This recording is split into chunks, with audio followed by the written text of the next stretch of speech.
welcome back. And I have somebody very special here. John Fagan has joined me, and John is the Upstate Shakespeare Festival Artistic Director. Yep. Free, open to the public, bring your chairs, you can bring a picnic, you can celebrate one of the great writers of all time right here in our park, Falls Park.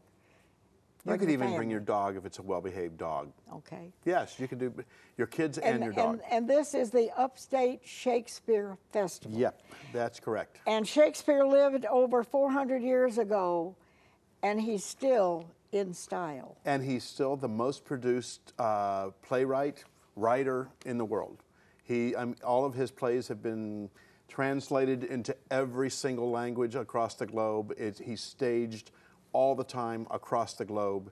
And I mean, his stories are limitless. The imagination is amazing.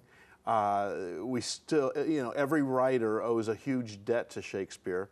And because he wrote all the stories. He was really the first, he's considered the first writer to truly embrace the human experience. Up till then, everything was written, was all about gods and goddesses and fables and myths. And Shakespeare came along and wrote about real people. He understood human nature. Oh, in ways that we are still trying to figure out. Yeah. And every year you do 2 productions. That's correct. And you're right now, 12th night is still going on. We have one more weekend, yes. Couple of nights. And then you're going to do Coriolanus. Yep. Which isn't done that much. No, it's not. And it's a little surprising. It's considered to be his final tragedy, the final tragedy that he wrote. And it's an amazing play about, to put it briefly, about a man who is an amazing soldier, but he is a lousy politician. And he is forced to become a politician, and he fails miserably. And of course, in tragic ways. And it's based on a real person. There really was a guy out there in Roman history called Coriolanus. And he was a Roman. He was a Roman. Yeah. Yes, he was a Roman. Yeah. And the reason he started birth with a different name, Caius Marcius, and then when there was an area of Italy, Coriol, that was a large city, and they rebelled. And he went in and put down the rebellion, and so they said, "You're so good, we're going to name you after the town you conquered." Okay. And so that's how he got the name. But it's an amazing play. And it's now, very... do you use some local people, and do you bring in people? Or? It's a big mix of all of that. Okay. We have a number of local people who have been working in the festival for forever. And many of them have been, several of them have been working all 17 years that I've been doing it. Some of them have been working for all 21 years that the festival's been around. And what's great this year is we have a whole bunch of very, very talented and energetic college kids. That's wonderful. Oh, and they're from every college in the Upstate. You name it a college, they're involved this summer. So now you can bring your chair, blanket, picnic, everybody. Yeah. And it's free and open to the public. And well, we do appreciate donations. Well, I'm sure you, of course, but yeah, no, it is free, and that's important. You don't have to buy a ticket. No, you just come down to Falls Park in Greenville, and it's Thursday, Friday, Saturday, and Sunday nights. Correct. And you show up. You put up your chair, your blanket, whatever you're going to do. You grab your spot on the lawn, and at 7 o'clock we start the show. All right. And I would advise people to get your chair and your picnic basket and get there about 6:15. Oh, sure. Because we're with the current show that we're doing 12th night, we're averaging right about 400 people a night. That's wonderful. That's amazing. It's amazing. And it's great fun. I mean, I remember when I took this festival over 17 years ago, we were thrilled, absolutely thrilled to get 100 people there. And now we, fill up the yard every night. And what about the next one, Coriolanus? The Coriolanus? Yeah. The Coriolanus is about the politician who has no business being a politician. Sounds quite modern. It does. I mean, it's very timely. That's one of the reasons why I waited. I think it was Shakespeare who said there's nothing new under the sun. Well, and there really isn't, because it's very, very timely, because as we see, there are politicians who are better at working working the crowds and the voters and the electorate better than others. And this guy just isn't that guy. Well, now you are the artistic director of the Upstate Shakespeare Festival. Correct. And this has been going on for 21 seasons, and you've been there for 17. That's correct. That's and correct. do people have to audition, or how do you get your people? If you want to act in one of the plays, you do have to audition. And usually what we do is in April, early to mid-April, we usually have auditions, and people come in and give me a monologue and their resume and headshot, and then I invite them back to come do readings and such, and then we decide where their best fit is. But we have a lot of other people who just, for instance, stage managers, backstage crew, sound crew, people who help with the concessions, people who hand out programs. We're always looking for fun volunteers. And we have a whole crew of people. They don't want to be on stage, but they want to help out. They want to be a part of it. But they want to be a part of it because we have a good time. I always say to everybody, you're going to work really, really, really hard. You're going to sweat, and you're going to swat bugs, but you're going to have a blast. Do you have some young people from different universities and schools around that are part of it? Oh yeah.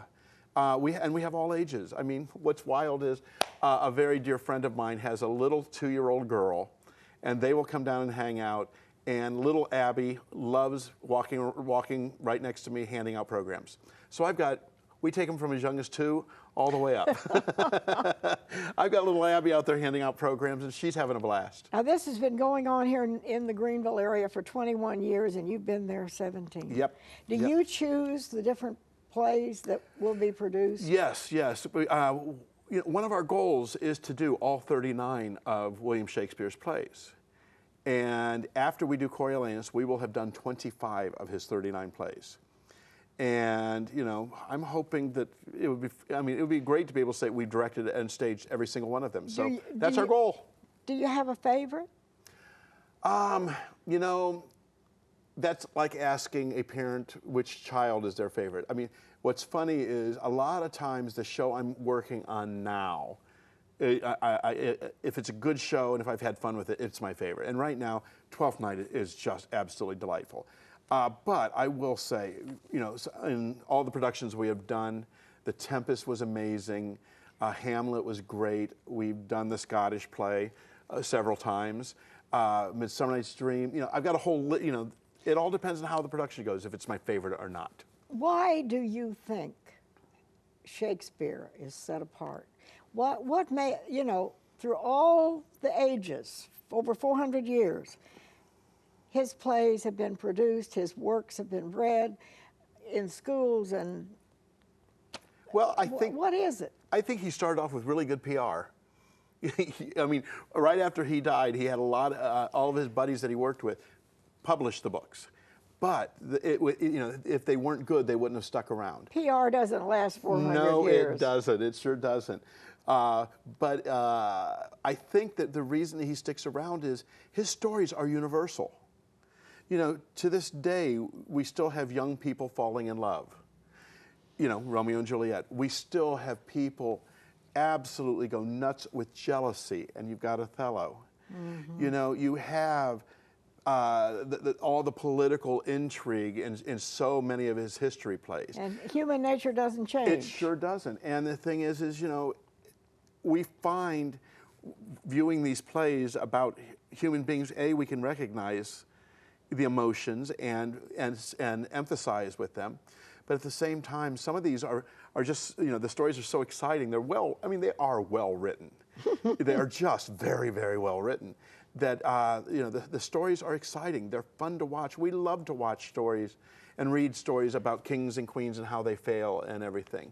I mean, right now, I don't know if you saw Wolf Hall or read those books. Oh, yeah. But, how exciting was that? Yeah.